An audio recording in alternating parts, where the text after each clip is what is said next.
Hi, I'm Debbie Moraes, and this is Legal Matters, a program designed to address some of the interesting and critical matters facing consumers and businesses today. It's legal information, practical solutions, and straight talk about a wide variety of issues, and we're happy that you're with us. In recent segments, we've discussed mediation, we've discussed Social Security, and are about to discuss Social Security, and last installment, we were discussing workers' compensation. At the end of every program, we invite our viewers to email us questions that are pertaining to the segment. And most recently, when we were discussing workers' compensation, we received a question by email, which we are going to present to our guests, Bob Audette and Lenny Cordeiro from the law firm Audette, Bazaar, Cordeiro, and Grasso law firm. Welcome. Ready? Thanks. Yes, I'm ready. So, a worker in a factory is injured. He says he has a disc bulge. He says he's out of work. He points out that he has no prior education. He knows that there's a process that he has to go through, but he says, I have no prior education. Apart from money, what about training or retraining? Can you address that as one of the benefits or one of the issues with workers' compensation? Sure. Yeah. I think we started to talk about this a little bit, Deb, and I'll address it from the Rhode Island perspective, and then Lenny, I think, probably can chime in and add on and fill us in on the Mass perspective. But again, first question for a gentleman like this is, how bad is the disc? How badly hurt is he?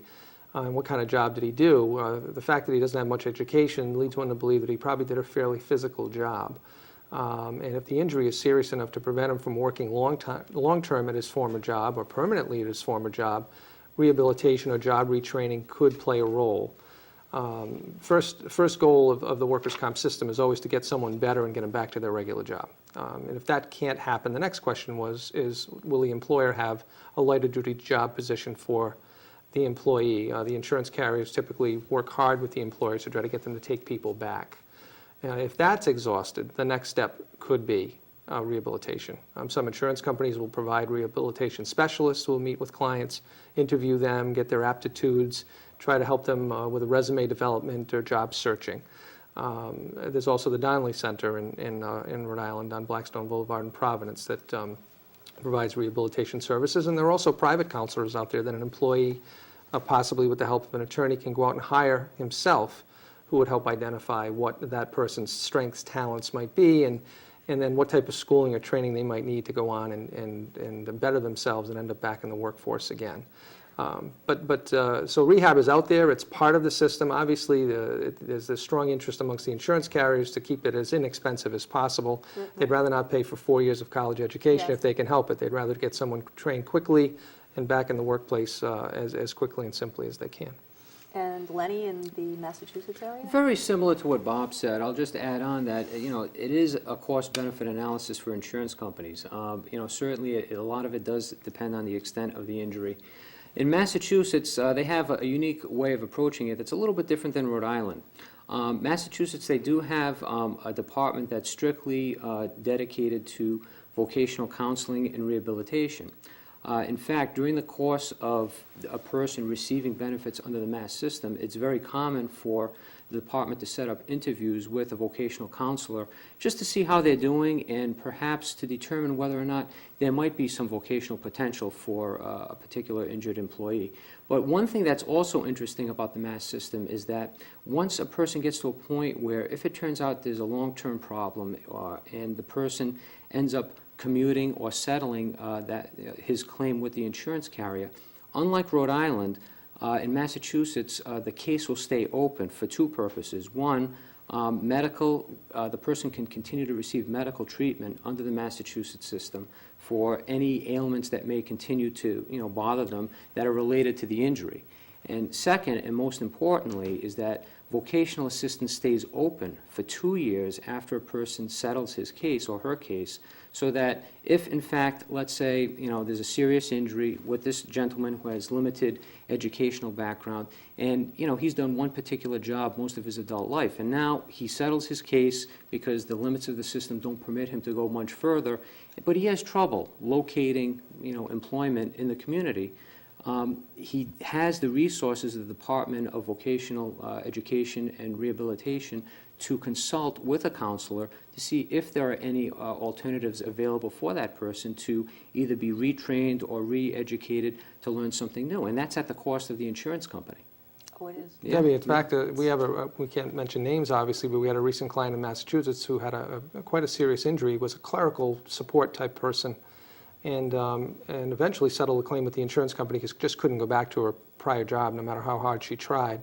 And then subsequently went into medical training through the Department of Vocational Rehabilitation in Massachusetts after her settlement, and has now got a career in the medical field, which was totally unrelated to what she had done previously. So she was able to collect workers' comp benefits, get her medical condition treated as much as she could up until that point, and then relearn a whole new job, a whole new vocation, and started off on that afterwards. So that was a nice success story. I'm amazed to hear that there's such disparity between Massachusetts, which would carry medical benefits, and Rhode Island, which does not. Are there other issues that you can bring up relative to the benefits and maybe even the differences in benefits between the two states? Sure.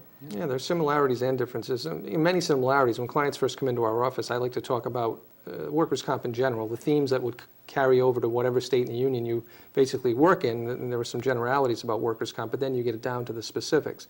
Mass is one of only 5 or 6, and maybe 6 states in the United States that once you settle a claim, medical remains open. Rhode Island is much more in the mainstream. There's about 44 states that do it like Rhode Island does. So it's fairly uncommon to have a system like Mass where the medical does stay open. I guess weekly benefits are the first thing people ask us about when they come in for a comp case. Well, I'm going to be out of work for a while. How am I going to survive? How am I going to pay my bills? Rhode Island system pays you 75% of your net pay when you're out on a job-related injury. They figure out a gross average. It gets a little complicated. We won't get into all the specifics, but they'll figure out a gross average weekly pay for you. They call it an average weekly wage. They'll figure out how many people in your household and reduce you to a net or a spendable base based on those people in the household. It's not your net take-home pay, but it's based on tables that the state puts out every year. And then they pay you 75% of that net. Depending on how many people in the household and how much you make, most people in Rhode Island would average about 60 to 65% of their gross pay in their workers' comp checks. And there's a 3-day waiting period before you start receiving. So the first 3 days you don't get paid workers' comp. You start on day 4. And what happens relative to TDI? Is that separate and apart from what goes on with workers' comp while you're waiting, or? Yeah, big difference between Rhode Island and Mass with TDI. Huge There is no difference, TDI in Mass. So and in Rhode Island, TDI is their temporary disability insurance, which will pay people for up to 6 months for a disability. Now, TDI is designed to pay you for a non-work-related injury or illness. Workers' comp, of course, pays you for work-related injuries or illnesses. But there's a wonderful thing that happens. If your comp claim is being contested for whatever reason and benefits are being delayed, you can apply for TDI. And as long as you show the TDI system that you filed a claim for workers' comp and are going to the workers' comp court to pursue that claim, TDI will pay you. And once you receive your workers' comp benefits, TDI simply gets paid back, and then your workers' comp benefits continue on from there. So we can say in good conscience to most legitimately injured people, you will get a check from either TDI or workers' comp within 4 to 6 weeks after your injury at the outset, at the farthest out. Where in Massachusetts, you can wait much, much longer, and I'll let Lenny get into that in more detail. Yeah, that is a significant difference. Massachusetts, as Bob indicated, does not have a TDI system. The temporary disability insurance system is really recognized in only about 14 states. Rhode Island is one of them. So what ends up happening in Massachusetts is someone who gets injured, and if their claim does become contested at some point, they have to go through a pretty lengthy process before they start to see some income coming in. Some employees are fortunate enough to have companies that have private disability policies. So if they become injured or disabled, it will compensate them either in a short-term disability format and in some cases long-term disability. And then when workers' compensation kicks in, at some point, what happens typically is that there's a credit that's given to the company that ended up paying out those benefits. As far as benefit structure, in the Massachusetts system, you have a combination of roughly 7 years of total and partial benefits that a person can receive. It's calculated based on a 52-week average, so there's one difference. Usually in Rhode Island, they go back 13 weeks. In Massachusetts, they go back a year.